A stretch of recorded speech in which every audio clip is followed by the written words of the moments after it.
Hello friends, welcome to my YouTube channel. आज के इस वीडियो में जो आपका आईसीएआर टेक्नीशियन का 4 मार्च को फर्स्ट शिफ्ट और सेकंड शिफ्ट में एग्जाम हो गया है दोस्तों। तो 4 मार्च 2022 में फर्स्ट शिफ्ट और सेकंड शिफ्ट में पूछे गए सभी क्वेश्चन इस वीडियो में डिस्कस करेंगे। तो इस वीडियो को पूरा जरूर देखिए। वीडियो अच्छा लगे वीडियो को लाइक और शेयर जरूर करें। चैनल पर नए हैं तो चैनल को सब्सक्राइब कर लें, पास में आपके बेल आइकन होगा उसको भी दबा लें। इससे आने सारी नई वीडियो की नोटिफिकेशन आप सभी लोगों तक आसानी से पहुंच जाएगी। तो चलिए स्टार्ट करते हैं आज का वीडियो बहुत ही इंपॉर्टेंट है। वीडियो को अंत तक जरूर देखिएगा आप लोग। आईसीएआर टेक्नीशियन का 4 मार्च 2022 का फर्स्ट शिफ्ट और सेकंड शिफ्ट का एग्जाम हो गया दोस्तों। तो देख लेते हैं कैसे क्वेश्चन पूछे गए हैं। पहला क्वेश्चन गाइस पूछा गया था, भारत में संविधान दिवस कब मनाया जाता है? 26 नवंबर के ही दिन 1949 में भारत की संविधान सभा ने अपने संविधान को अपनाया था और इसे 26 जनवरी 1950 को लागू किया गया था। भारत गणराज्य का संविधान 26 नवंबर 1949 को बनकर तैयार हुआ था। संविधान सभा के प्रारूप समिति के अध्यक्ष डॉक्टर भीमराव अंबेडकर के 125वें जयंती वर्ष के रूप में 26 नवंबर 2015 को पहली बार भारत सरकार द्वारा संविधान दिवस संपूर्ण भारत में मनाया गया और 26 नवंबर 2015 से प्रत्येक वर्ष संपूर्ण भारत में संविधान दिवस मनाया जा रहा है। इससे पहले इसे राष्ट्रीय कानून दिवस के रूप में मनाया जाता था। संविधान सभा ने भारत के संविधान को 2 वर्ष 11 माह 18 दिन में 26 नवंबर 1949 को पूरा कर राष्ट्र को समर्पित किया। गणतंत्र भारत में 26 जनवरी 1950 से संविधान अमल में लाया गया। तो इस क्वेश्चन से आप लोगों को इतनी जानकारी प्राप्त हो जाती है। सो गाइस, अगला क्वेश्चन पूछा गया था, वाटरमैन ऑफ इंडिया किसे कहा जाता है? तो Waterman of India doctor Rajendra Singh को कहा जाता है। तो देखिए गाइस, डॉक्टर राजेंद्र सिंह को जल पुरुष के नाम से प्रसिद्धि मिली और राजेंद्र सिंह का जन्म 6 अगस्त 1959 को बागपत जिले के डौला गांव में हुआ था। वे भारत के प्रसिद्ध पर्यावरण कार्यकर्ता हैं। अलीगढ़ जेएनएन जल पुरुष के नाम से प्रसिद्ध राजेंद्र सिंह का जन्म 6 अगस्त 1959 को बागपत जिले के डौला गांव में हुआ था। वे भारत के प्रसिद्ध पर्यावरण कार्यकर्ता हैं। नेक्स्ट क्वेश्चन गाइस पूछा गया था, अंतरराष्ट्रीय क्रिकेट में T20 में 3000 रन पूरा करने वाले तीसरे बल्लेबाज कौन बने हैं? आंसर हो जाएगा रोहित शर्मा। रोहित से पहले विराट कोहली और न्यूजीलैंड के मार्टिन गुप्टिल इस मुकाम तक पहुंचे हैं। भारत के स्टार सलामी बल्लेबाज रोहित शर्मा ने एक और मुकाम हासिल कर लिया है। दाएं हाथ के 34 वर्षीय बल्लेबाज अब T20 अंतरराष्ट्रीय क्रिकेट में 3000 रन बनाने वाले भारत के दूसरे और दुनिया के तीसरे खिलाड़ी बन गए हैं। सो गाइस, अगला क्वेश्चन पूछा गया था कि ग्लोबल हंगर इंडेक्स 2021 में भारत की रैंक क्या थी? वैश्विक भुखमरी सूचकांक 2021 में भारत को 116 देशों में 101वां स्थान दिया गया है और ऑक्सफैम इंडिया ने कहा है कि वैश्विक भुखमरी सूचकांक 2021 में भारत का 101वां स्थान दुर्भाग्य से भारत के यथार्थ को दर्शाता है, जहां कोविड-19 महामारी के बाद से भुखमरी और बढ़ी है। भारत में 116 देशों के वैश्विक भुखमरी सूचकांक GHI में 101वें स्थान पर फिसलकर पाकिस्तान, बांग्लादेश और नेपाल से भी पीछे चला गया है। नेक्स्ट क्वेश्चन पूछा गया था, गांधी इरविन समझौता कब हुआ था? तो गांधी इरविन समझौता 5 मार्च 1931 को हुआ था। 5 मार्च सन 1931 को लंदन द्वितीय गोलमेज सम्मेलन के पूर्व महात्मा गांधी और तत्कालीन वायसराय लॉर्ड इरविन के बीच एक राजनीतिक समझौता, जिसे गांधी इरविन समझौता कहते हैं। ब्रिटिश सरकार प्रथम गोलमेज सम्मेलन में समझ गई कि बिना कांग्रेस के सहयोग के कोई फैसला संभव नहीं है। वायसराय लॉर्ड इरविन एवं महात्मा गांधी के बीच 5 मार्च 1931 को गांधी इरविन समझौता संपन्न हुआ। इस समझौते में लॉर्ड इरविन ने स्वीकार किया। अगला question, when the work and death registration act came into, यानी कि जन्म मृत्यु रजिस्ट्रेशन एक्ट ये कब शुरू हुआ? तो ये शुरू हुआ था वर्ष 1969 में। जन्म और मृत्यु रजिस्ट्रीकरण अधिनियम RVD एक्ट 1969 देश के अधिकतर राज्यों में 1 अप्रैल 1970 और इसके बाद शेष राज्यों व केंद्र शासित प्रदेशों में लागू हुआ। तो अगर अगला क्वेश्चन पूछा गया था कि normal pH range of human body, तो 7.35 टू 7.45। अगला क्वेश्चन पूछा गया था, पंचायती राज को किस संविधान संशोधन द्वारा संवैधानिक दर्जा दिया गया है? अनुच्छेद 243 भारतीय संविधान के भाग 9 में पंचायती राज का परिचय दिया गया है, जिसे 73वें संविधान 73वें संशोधन अधिनियम 1992 के माध्यम से संवैधानिक दर्जा दिया गया और इसे 11वीं अनुसूची में शामिल किया गया। नवा क्वेश्चन, ओलंपिक 2024 के लिए इस लिस्ट में भारत ने कितने खिलाड़ियों का चयन किया है?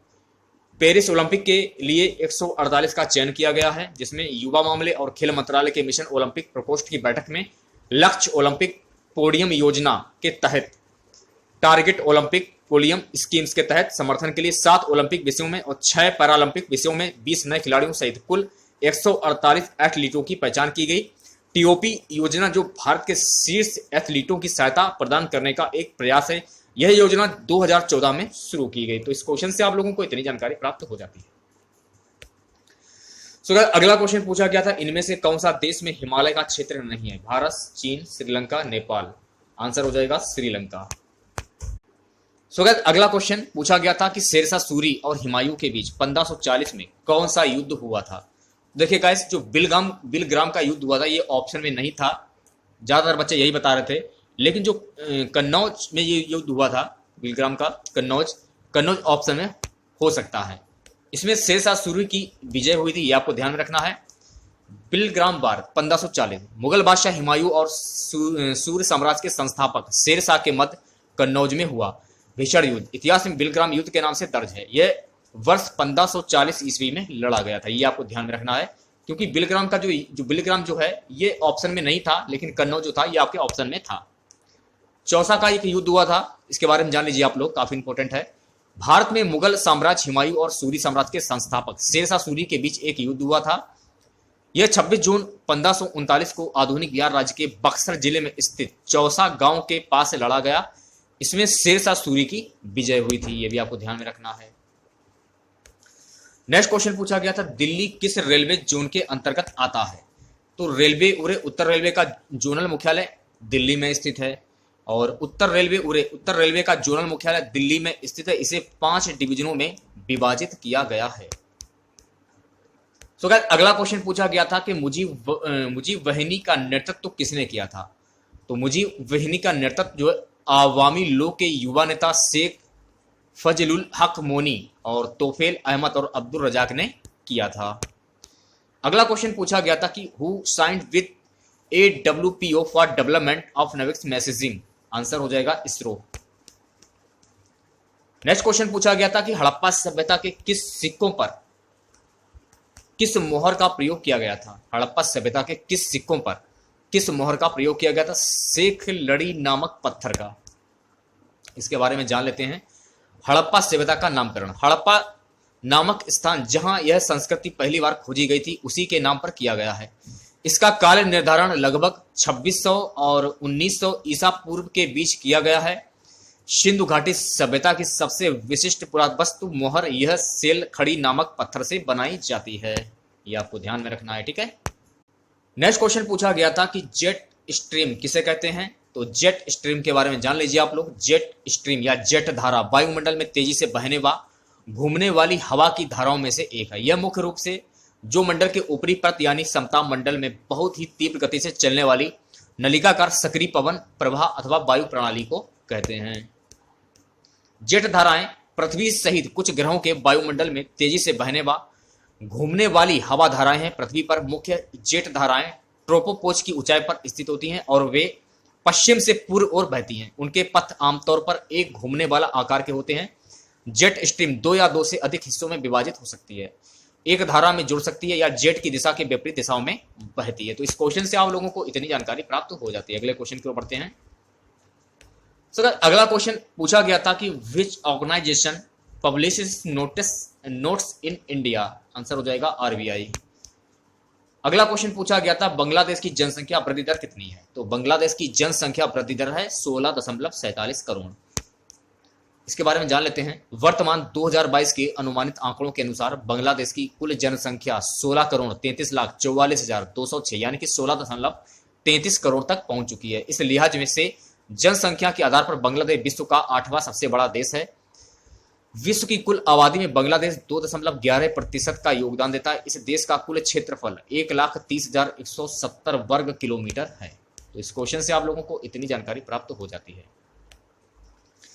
सो गाइस अगला क्वेश्चन पूछा गया था महिलाओं में अंडाशय कहाँ पाया जाता है। तो पेड़ों में गर्भाशय के दोनों तरफ ये स्थित होते हैं। अंडाशय महिला प्रजनन प्रणाली का एक हिस्सा है जिसे महिला जननांग भी कहा जाता है और पेड़ों में गर्भाशय के दोनों तरफ स्थित होते हैं। प्रत्येक अंडाशय एक अखरोट के आकार और आकृति का होता है। अंडाशय अंडा और महिला हार्मोन्स का उत्पादन करते हैं जो महिला शरीर के लक्षण, मासिक धर्म और गर्भावस्था के विकास को नियंत्रित करते हैं। सो गाइस अगला क्वेश्चन पूछा गया था कि विधवा पुनर्विवाह, इससे रिलेटेड एक क्वेश्चन पूछा गया था तो इसके बारे में जान लीजिए आप लोग। फिलहाल विधवा पुनर्विवाह अधिनियम 1856 में ब्रिटिश भारत में ब्राह्मण, राजपूतों, बनिया और कायस्थ जैसे कुछ अन्य जातियों के बीच मुख्य रूप से विधवापन अभ्यास पर रोक लगाने हेतु पारित किया गया था। यह कानून बच्चे और विधवाओं के लिए एक राहत के रूप में तैयार किया गया था जिसके पति की समय से मृत्यु हो गई हो। इसके लिए विधवा पुनर्विवाह ये जो कानून है ये लाया गया था। ठीक है, तो इस क्वेश्चन से आप लोगों को इतनी जानकारी प्राप्त हो जाती है। नेक्स्ट क्वेश्चन पूछा गया था राष्ट्रीय विभाजन से कौन सा देश प्रदर्शित है। भारत का विभाजन माउंटबेटन योजना के आधार पर निर्मित भारतीय स्वतंत्रता अधिनियम 1947 के आधार पर किया गया। इस अधिनियम में कहा गया है कि 15 अगस्त 1947 को भारत व पाकिस्तान अधिराज्य नामक दो स्वायत्त निवेशक बना दिए जाएंगे और उनको ब्रिटिश सरकार सत्ता सौंप देगी। अगला क्वेश्चन पूछा गया था कि commander of space x, answer हो जाएगा राजा चेरी। इस क्वेश्चन से रिलेटेड एक्स्ट्रा फैक्ट जान लेते हैं। नासा की ओर से आर्टेमिस प्रोग्राम के तहत दुनिया भर से 18 अंतरिक्ष यात्रियों को चुना गया है। राजा जॉन बटुतुतर का नाम भी इस लिस्ट में शामिल है। यह भारत के लिए गौरव की बात है कि राजा चारी भारतीय मूल के इकलौते व्यक्ति हैं जिन्हें यह मौका दिया गया है। राजा चारी की योग्यता की बात करें तो उन्होंने साल 1999 में यूएसए एयरफोर्स एकेडमी से ग्रेजुएशन किया। यहां से उन्होंने एस्ट्रोनॉटिकल इंजीनियरिंग की डिग्री लेकर मास्टर डिग्री के लिए MIT गए। यहां से एरोनॉटिक्स एंड एस्ट्रोनॉटिक्स की पढ़ाई उन्होंने पूरी की। अगला क्वेश्चन, नेक्स्ट क्वेश्चन पूछा गया था कि नेपाल के राजा को किसने मारा। नेपाल के राजा को परंपरागत रूप से श्री 5 महाराजा धीराज और उनकी रानी को श्री 5 बड़ा महारानी के नाम से जाना जाता है। संविधान सभा ने 28 मई 8 को राजाशाही को समाप्त कर दिया। एक क्वेश्चन आपका अटल बिहारी पेंशन से रिलेटेड पूछा गया था तो इसके बारे में जान लेते हैं। इस योजना का नाम है अटल पेंशन स्कीम। इस योजना के तहत निवेश करने की उम्र 18 से 42 साल है। इस योजना में आप मासिक आधार पर 1 से 5,000 रुपए तक की पेंशन ले सकते हैं। आप पेंशन के लिए 42 रुपए से भी शुरुआत कर सकते हैं। नेक्स्ट क्वेश्चन गाइस पूछा गया था कि इलेक्शन कमीशन कौन कौन से इलेक्शन करवाता है। इसके बारे में जान लेते हैं विस्तार पूर्वक।